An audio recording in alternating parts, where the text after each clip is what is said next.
नमः। आज की कक्षा में हम वर्णमाला के बारे में अध्ययन करेंगे। वर्ण अक्षरों को वर्ण भी कहते हैं। अक्षरम न सरम विद्यात् अश्नोते वा सरो अक्षरम। अविनाशी और व्यापक होने के कारण स्वर और व्यंजन वर्णों को अक्षर कहते हैं।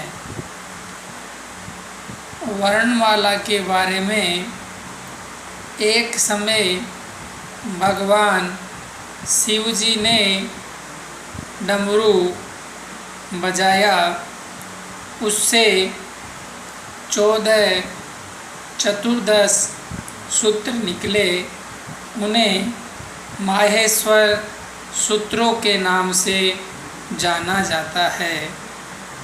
इस संबंध में हम एक श्लोक देखते हैं। नृत्यावसाने नटराज राजो निनाद ढक्काम नव पंचवारम। उदार्तुकाम सनकादि सिद्धान एतद् विमर्शे शिवसूत्र जालम। एक बार भगवान शिव जी ने नृत्य किया। उस समय भगवान शिव जी के डमरू से 14 सूत्र निकले। वो 14 सूत्र माहेश्वर सूत्र कहलाते हैं।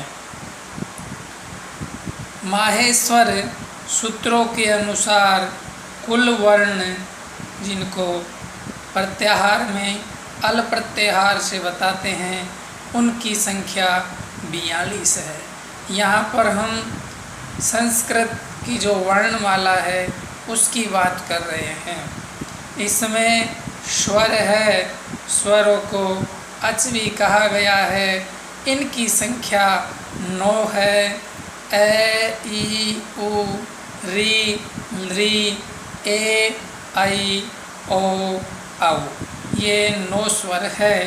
व्यंजन जिनका दूसरा नाम हल्बी जिनको कहा गया है, इनकी संख्या 33 है। 63। इनमें स्पर्श वर्ण जिनको उदित भी कहा गया है, इनकी संख्या 25 है। 25 संख्या का स्पर्शा।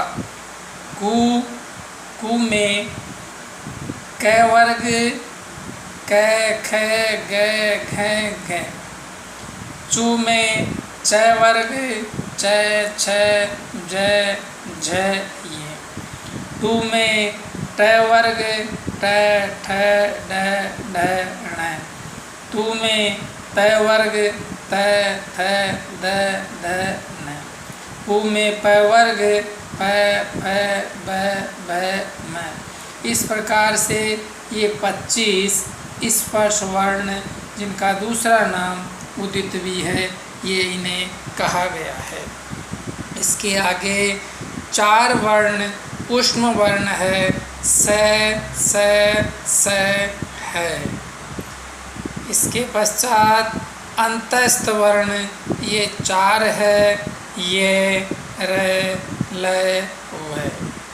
संयुक्त वर्ण 3 है, जिनका दूसरे वर्णों के मेल से ही जो बनते हैं। क्ष क और स, क्ष बनता है। त रे से तरह बनता है। और घे जय ये से घे बनता है। इन व्यंजनों का स्वरों के बिना कोई अस्तित्व नहीं है। इस प्रकार क्ष ये हलंत है, इसमें क और श के बाद में अ स्वर जुड़ेगा तो ये क्षय पूर्ण होगा। इस प्रकार से ये संस्कृत वर्णमाला के 42 वर्ण है। अब हम आगे की जो कक्षा है उसमें इससे आगे की वर्णमाला के बारे में पढ़ेंगे। तब तक इन सब को हमें याद करना है, समझना है। धन्यवाद।